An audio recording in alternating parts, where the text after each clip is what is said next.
Good morning, everyone. This is Mansa. Today we are moving to the concept of uniform resource locator. So, uniform resource locator, which is called as URL, these are used to identify different kinds of resources on the internet. So internet ಅಲ್ಲಿ ಏನೇನ್ store ಆಗಿರುತ್ತೋ so ಆ different kinds of resources ಅನ್ನ ನಾವು identify ಮಾಡ್ಲಿಕ್ಕೋಸ್ಕರ ಈ URL ಅನ್ನ use ಮಾಡ್ತೀವಿ. So if the web browser wants some document from the server, so previous class ಅಲ್ಲಿ ಹೇಳಿದಾಗೆ ವೆಬ್ ಬ್ರೌಸರ್ ಇಂದ ನಾವೇನ್ ಮಾಡ್ತೀವಿ, ವೆಬ್ ಬ್ರೌಸರ್ ನ ಯೂಸ್ ಮಾಡ್ಕೊಂಡು ವೆಬ್ ಸರ್ವರ್ ಅಲ್ಲಿ ಇರುವಂತ ಡಾಕ್ಯುಮೆಂಟ್ ನ ಫೆಚ್ ಮಾಡ್ತೀವಿ.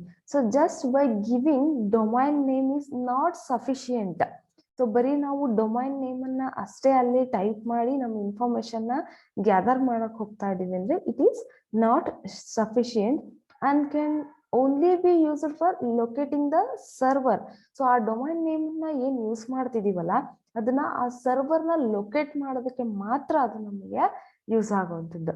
So next, it does not have information about which document client needs.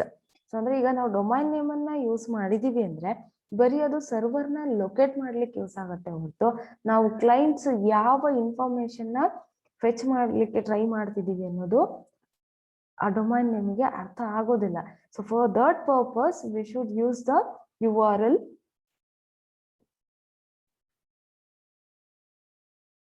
So let's see the general format of URL.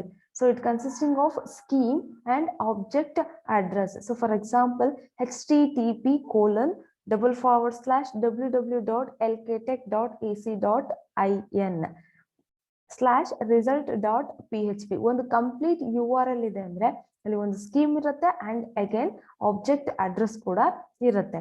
So then the scheme indicates protocol being used. So in network, we have to use some standard protocols. For example, HTTP, FTP, Telnet. So ಈ ತರದ ಒಂದು scheme ಅನ್ನ use ಮಾಡಿದೀವಿ. That is here the HTTP. So in case of HTTP, the full form of the object address of URL is fully qualified domain name. So HTTP ಅಂದ್ರೆ scheme ಆದ್ಮೇಲೆ object ಏನೇನ್ follow up ಮಾಡುತ್ತೆ ಅಂದ್ರೆ fully qualified domain name. For example, ಅಲ್ಲಿ www.lktech.ac.in ಅಂತ ಏನ್ ಬರ್ದಿದೀವಲ್ಲ ಅದನ್ನ ನಾವು ಡೊಮೈನ್ ನೇಮ್ ಅಂತ ಕರಿತೀವಿ. ಅದಾದ್ಮೇಲೆ results.php ಅಂತ ಏನ್ ರೆಪ್ರೆಸೆಂಟೇಶನ್ ಇದೆ / ಆದ್ಮೇಲೆ, so that is what we call the path document. Next,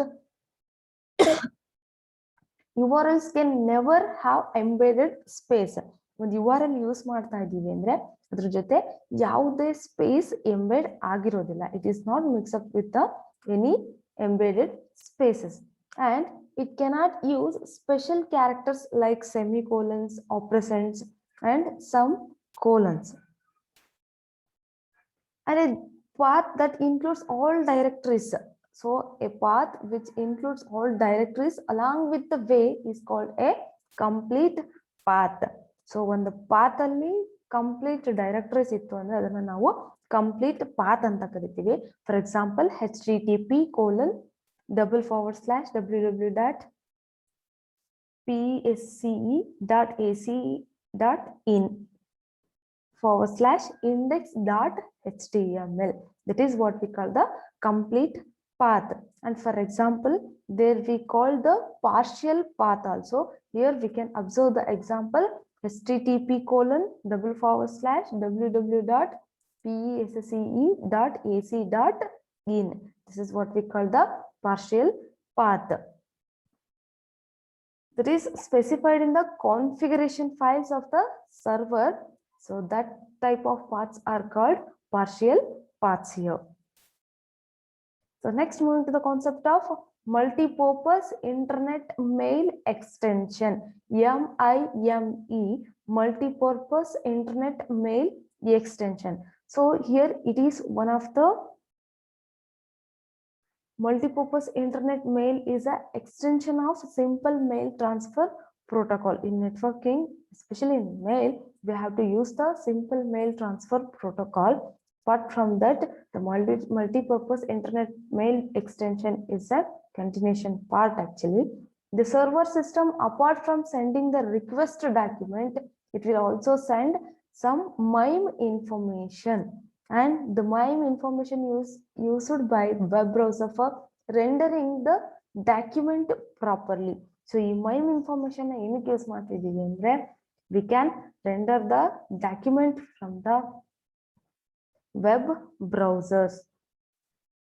And the format of MIME is consisting of, for example, text, HTML, text document, image considering of JPEG, and video considering of MPEG. So when the type is either text or image, the browser renders the document without any problem. Either it can text or it can image, the browser renders the document without any problems. And however, if the type is video or audio, it cannot render the document. Yes, of course, if the type consisting of video, either audio, it cannot render the document, and it has to take the help of other softwares. So if it will render the video or audio, it can use other type of softwares like media player, WinApp, etc. And these softwares are called as helper application. The applications which we are used to render the video or audios, those applications are called as helper applications or plugins here. So these non-textual informations are also known as hypermedia. Apart from the JPG or image or video or audio, so these are called non-textual informations.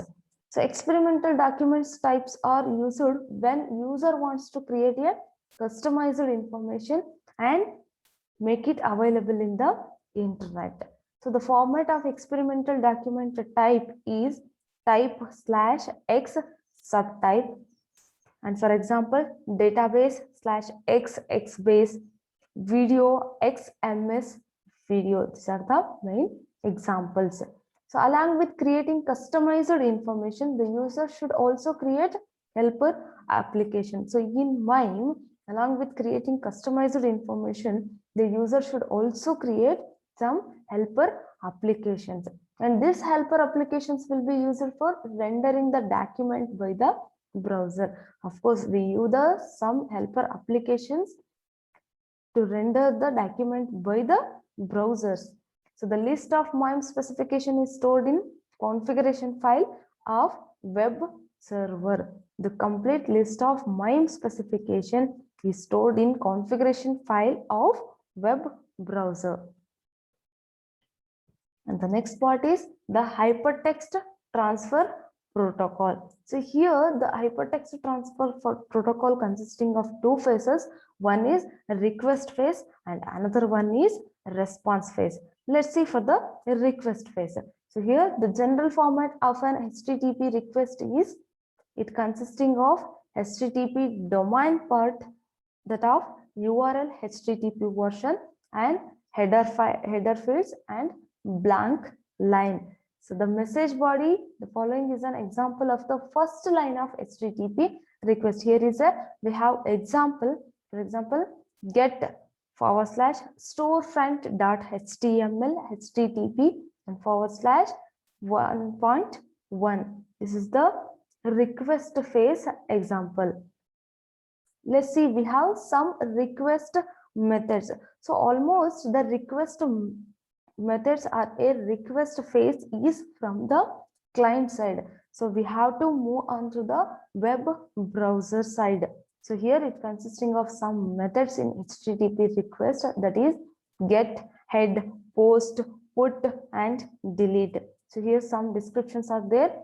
Get, it returns the contents of the specified document, and head, it consisting of it returns the header information for the specified document, and post, it executes the specified document using the enclosed data, and put, it replaces the specified document with the enclosed data, and delete deletes the specified documents. These are the main methods in the HTTP request. So, and there are 4 categories of header fields here. So one is general category, and for general information such as the date, like, and request, it includes the request headers, response for response headers. So here is an entity, it is used in both a request and response headers.